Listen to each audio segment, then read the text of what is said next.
கோவை மாவட்ட நிர்வாகம், கோவை மாநகர காவல்துறை மற்றும் உயர் அமைப்பு இணைந்து உயிர் சாலை பாதுகாப்பு எனும் இயக்கத்தான் நிகழ்ச்சியை கோவையில் துவக்கியது. இதனை தமிழக மின்சாரத்துறை அமைச்சர் செந்தில் பாலாஜி துவக்கி வைத்தார். கோவை மாவட்ட நிர்வாகம், கோவை மாநகர காவல்துறை மற்றும் உயர் அமைப்பினர் இணைந்து உயிர் சாலை பாதுகாப்பு இயக்கத்தான் 2025 எனும் நிகழ்வை தமிழக அரசின் நிதி உதவியுடன் செயல்படுத்தப்பட்டு கோவையில் சாலை பாதுகாப்பு மற்றும் மாதிரி நகர திட்டத்தின் பகுதியை முன்னெடுத்துள்ளது. இந்த இயக்கத்தான் படைப்பாற்றல் மற்றும் ஒத்துழைப்பு ஆகியவற்றின் அடிப்படையில் சாலை பாதுகாப்பில் புரட்சிகரமான மாற்றங்களை கொண்டு வரும் நோக்கத்துடன் நடத்தப்பட்டது. சாலை பாதுகாப்பு இயக்கத்தான் நடைபெற்றது. தமிழக மின்சாரத்துறை அமைச்சர் செந்தில் பாலாஜி துவக்கி வைத்து சிறப்புரையாற்றினார்.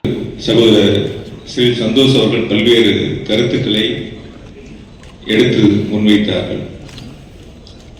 இன்னும் பல எத்தனை வகையான நிர்வாகத்திற்கு பணியாற்றினாலும் ஒரு உயிரை காக்கக்கூடிய ஒரு மகத்தான பணியை உயிர் அமைப்பு முன்னெடுத்திருக்கிறது. மிகப்பெரிய ஒரு பாராட்டுக்குரிய இந்த நிகழ்விலே அனைவருக்கும் மாவட்ட நிர்வாகத்தின் சார்பாகவும் சென்னை தலைமைச் செயலகத்தில் மாநில முதலமைச்சர் அவர்களால் தொடங்கி வைக்கப்பட்ட அந்த பயணம் இன்றும் தொடர்ந்து கொண்டிருக்கிறது. இதனுடைய வெற்றியை நாம் என்று நிறைவு செய்கிறோம் என்று சொன்னால், ஒரு விபத்தில்லாத கோவையை உருவாக்குற அந்த நாள் தான் இந்த பயணத்தினுடைய வெற்றி திருநாளாக அமையும். அரசும் உயிர் அமைப்பும் இணைந்து இந்த வெற்றியை நாம் நிறைவேற்றிட முடியும் என்று நினைத்தால் சற்று கடினம். பொதுமக்களும் இதில் இணைந்து அவர்களுடைய முழு ஒத்துழைப்பையும் வழங்கினால் மட்டுமே நாம் முழு வெற்றியை இந்த தொடக்கத்தின் மூலமாக அடைந்திட முடியும். எனவே தொடர்ந்து அரசு ஆண்டுதோறும் சாலை பாதுகாப்பு வார விழா கடைபிடிக்கப்பட்டு வருகிறது. அரசின் சார்பில் விழிப்புணர்வை ஏற்படுத்துவதற்காக அரசு நிதிகளை ஒதுக்கி பல்வேறு விழிப்புணர்வு நிகழ்ச்சிகள் ஆண்டுதோறும் நடத்தப்பட்டு வருகின்றன. இருந்தாலும் கூட நம்முடைய டாக்டர் சார் அவர்கள் சொன்ன மாதிரி விபத்துக்களுடைய எண்ணிக்கை தொடர்ந்து நடைபெற்றுக் கொண்டே இருக்கின்றன. கல்வியினுடைய தலைநகராக கோவை சிறந்து விளங்குகிறது. மருத்துவத்தினுடைய தலைநகராக கோவை சிறந்து விளங்குகிறது. தொழில்துறையினுடைய தலைநகராக கோவை சிறந்து விளங்குகிறது. எல்லாவற்றிலும் சிறந்து விளங்கக்கூடிய கோவையில் விபத்திலும் சென்னைக்கு அடுத்த இடத்தில் கோவை இருக்கிறது என்பது உள்ளபடியே நாம் யோசிக்க வேண்டிய, சிந்திக்க வேண்டிய, கவனத்திலே கொள்ள வேண்டிய ஒரு முக்கியமான பிரச்சனையாக கூட நாம் அதை கையிலே எடுத்து அதை நாம் சிந்தித்து பார்க்க வேண்டும். கோவை மாவட்டத்திற்கு அரசு நிகழ்ச்சிக்கு வருகை தந்த மாண்பு முதலமைச்சர் அவர்கள் கோவை மாநகராட்சியில் இருக்கக்கூடிய சாலைகளை புதுப்பிப்பதற்காக 200 கோடி ரூபாய் சிறப்பு நிதிகளை வழங்கி அறிவிப்பை வெளியிட்டார்கள். அதற்கான பணிகள் தொடங்கப்பட்டிருக்கின்றன. மேலும் கூடுதலான ஒரு சிறப்பு செய்தி, காந்திபுரம் பேருந்து நிலையத்தை புதுப்பிப்பதற்கு 30 கோடி ரூபாய் நிதிகளை வழங்கி மாண்பு முதலமைச்சர் அவர்கள் உத்தரவுகளை வழங்கியிருக்கின்றார்கள். அதேபோல் சக்தி ரோடு சாலையை அகலப்படுத்துவதற்காக 54 கோடி ரூபாய் நிதிகளை வழங்கி மாண்பு முதலமைச்சர் அவர்கள் உத்தரவுகளை வழங்கியிருக்கின்றார்கள். இந்த 2 பணிகளுக்காக ஏறத்தாழ 84 கோடி ரூபாய் கோவை மாவட்டத்திற்கு, கோவை மாநகராட்சியினுடைய இந்த வளர்ச்சிகளுக்கு மாண்பு முதலமைச்சர் அவர்கள் நிதிகளை கொடுத்து தொடர்ந்து கோவை மாநகராட்சியினுடைய, கோவை மாவட்டத்தினுடைய வளர்ச்சிகளுக்கு பல்வேறு திட்டப்பணிகளை கொடுத்து மற்ற மாநகராட்சிகளை விட கோவை மாநகராட்சி சிறந்து விளங்க வேண்டும் என்ற முனைப்போடு இந்த பகுதி மக்களுடைய கோரிக்கைகளை ஏற்று தொடர்ந்து நிதிகளை வழங்கி வருகின்றார்கள், திட்டங்களை செயல்படுத்தி வருகின்றார்கள்.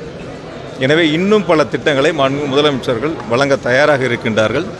இந்த 200 கோடி ரூபாய்க்கு சாலை அமைக்கக்கூடிய பணிகள் நிறைவடைந்தவுடன் கூடுதலாக சாலை அமைக்கப்பட்ட பணிகளுக்கு நிதிகள் தேவைப்பட்டாலும் அதற்கும் வழங்குவதற்கு மாண்பு முதலமைச்சர்கள் தயாராக இருக்கின்றார்கள்.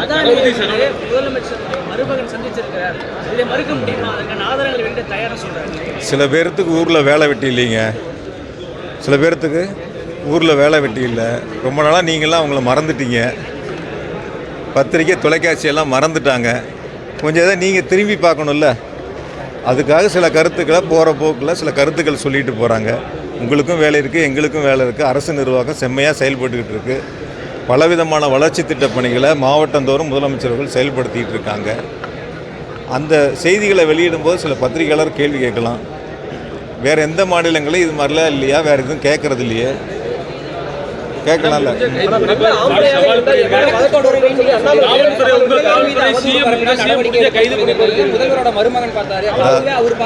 அதே தான் பிரதருக்கு அதான் சொன்னது தான். சில பேர்த்துக்கு வேலை இல்லாதவங்க, அரசியலில் முகவரி இல்லாதவங்க, தொடர்ந்து மக்களால் தோல்வியை சந்திக்கக்கூடியவங்க, உள்ளூரில் நின்னாலும் தோல்வி, வெளியூரில் போய் நின்னாலும் தோல்வி, தொடர் தோல்வியை சந்திக்கக்கூடியவங்க தன்னுடைய இருப்பிடத்தை காட்டுவதற்காக பல்வேறு கருத்துக்களை மக்களிடத்தில் வெளிச்சம் பெறுவதற்காக ஒரு பொய்யான கருத்துக்களை, உண்மைக்கு மாறான கருத்துக்களை, அவதூறு கருத்துக்களை பரப்புறதில் மட்டும்தான் கொள்கையாக இருக்காங்க. அந்த அவதூறு கருத்துக்களை பற்றி நாங்கள் கவலைப்பட வேண்டிய அவசியம் இல்லை. எனவே எங்களுடைய நோக்கம், அரசினுடைய நோக்கம் மக்களுக்கு நன்மை செய்ய வேண்டும். அந்த நன்மைகளை நாங்கள் தொடர்ந்து செய்து கொண்டு இருக்கின்றோம். அதாவது அரசியல் என்பது ஒரு நாகரிகமாக இருக்கணும். ஒரு அரசியலில் இருக்கக்கூடியவர்கள் பக்குவப்பட்டவங்களாக இருக்கணும். சொல்லக்கூடிய கருத்துக்கள் யாரும் புண்படாத அளவுக்கு, யாருடைய மனமும் வேதனைப்படாத அளவிற்கு, யாரையும் பழிச்சொல் சொல்லாத அளவிற்கான வார்த்தைகளை பயன்படுத்தணும். அந்த மாதிரி பழக்கமும் படாதவங்க, பக்குவப்படாதவங்க, அரசியலில் முதிர்ச்சி அந்த நிலைக்கு வராதவங்க, அரசியலுக்கு தகுதி இல்லாதவங்க இது போல் வார்த்தைகளை தான் பயன்படுத்துவாங்க. அதனால் அவங்க அந்த வார்த்தைகளை பயன்படுத்துகிறாங்கிறதுக்காக நம்ம வருத்தப்பட வேண்டியதில்லை. நம்மளுடைய நோக்கம் என்ன? அரசனுடைய திட்டங்களை கொண்டு போய் சேர்க்க வேண்டும், முதலமைச்சருடைய உத்தரவுகளை செயல்படுத்த வேண்டும், மக்களுடைய கோரிக்கைகளை நிறைவேற்ற வேண்டும். அதை சிறப்பாக திராவிட மாடல் அரசு முதலமைச்சர்கள் சிறப்பாக செய்து கொண்டிருக்கின்றார்கள். எங்களையும் அந்த பணிகளை செய்ய வைக்கின்றார்கள்.